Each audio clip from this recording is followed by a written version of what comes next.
હવે આપણે જોઈશું અપૂર્ણાંક કિંમતનો સરવાળો।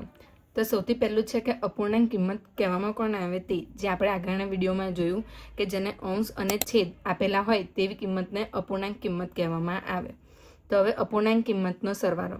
તો હવે અપૂર્ણાંક કિંમતનો સરવાળો કરવા માટે સૌથી પહેલાં કે જે છેદ આપેલા હોય તે છેદની કિંમત સરખી હોવી જોઈએ, પણ જે આ સવાલ આપેલો છે તેની અંદર બંનેના છેદની કિંમત છે તે અલગ અલગ છે, એટલે આપણે પહેલાં છેદ સરખા કરવા પડે।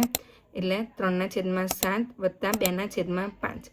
હવે આપણે 7ને એટલા કેટલા વડે ગુણીએ કે તે બંનેનો છેદ સરખો થાય। તો આપણે 7ને 5 વડે ગુણી કરવાનું અને 5ને 7 વડે। હવે આપણે જો 7ને 5 વડે ગુણીએ તો ઉપર અંશની કિંમત છે તેને પણ આપણે 5 વડે ગુણવી પડે, એટલે 3 × 5 = 15 છેદમાં 7 × 5 થશે 35।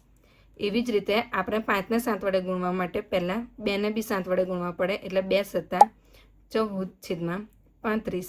હવે 15 + 14 છેદમાં 35, 15 ને 14 29 છેદમાં 35। હવે બીજું ઉદાહરણ છે 3/4 વત્તા 2/4। હવે આ જે અપૂર્ણાંક કિંમત છે તે બંનેમાં છેદની કિંમત છે તે સરખી છે, એટલે 3 વત્તા 2 બંનેના છેદની કિંમત સરખી છે, એટલે આપણે બંને સામાન્ય કોમન લખી દઈશું, એટલે 3 વત્તા 2 5 છેદમાં 4। તો હવે એવી જ રીતે 1 વત્તા 3/4 આપેલું હોય, હવે 1ના છેદમાં કોઈ કિંમત આપેલી નથી। હવે એવું નહીં કે ખાલી 1, કોઈ પણ સંખ્યા હોય તેના છેદમાં કોઈ પણ કિંમત આપેલી ન હોય, એટલે આપણે સમજી જવાનું કે 1ના છેદમાં કંઈ નથી પણ 1 તો હોય જ, કારણ કે 2 હોય એના છેદમાં 1 લખે તો પણ થશે તો કિંમત 2 જ।